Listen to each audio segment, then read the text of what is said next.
क्या आप जानते हैं रामायण का वह क्षण जब एक छोटी सी अंगूठी ने टूटते हुए हृदय में फिर से आशा जगा दी थी?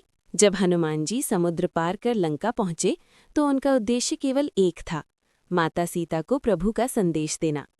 रात गहरी थी, लंका सो रही थी, पर एक हृदय जाग रहा था। अशोक वृक्ष के नीचे बैठी सीता माता का वह स्थान था अशोक वाटिका। हनुमान जी वृक्ष की डाल पर बैठे माता की करुण स्थिति देख रहे थे। उनकी आंखों में आंसू थे, पर समय प्रतीक्षा का नहीं था। उन्होंने ऊपर से ही मधुर स्वर में प्रभु राम की कथा गुनगुनानी शुरू की। अयोध्या, वनवास, स्वर्णमृग और सीताहरण। सीता माता चौंक उठी। ये कौन है जो मेरे प्रभु का नाम ले रहा है? तभी हनुमान जी नीचे उतरे, छोटे से ब्राह्मण बालक का रूप धारण किए। उन्होंने हाथ जोड़कर कहा, माता, मैं प्रभु राम का दास हूँ। माता सीता ने दुखी स्वर में कहा, यदि तुम राम के दूत हो तो कोई प्रमाण दो।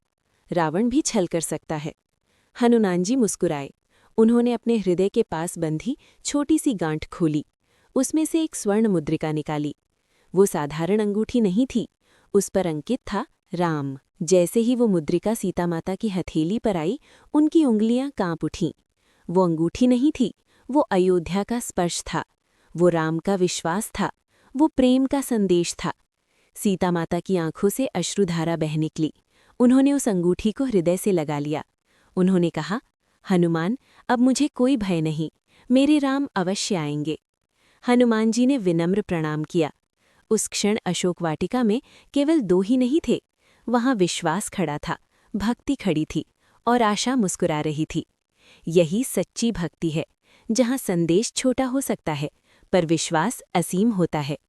अगर आपको ये कथा भावुक कर गई हो तो वीडियो को लाइक करें, चैनल को सब्सक्राइब करें और ऐसी ही दिव्य कथाओं के लिए हमारे साथ जुड़े रहें।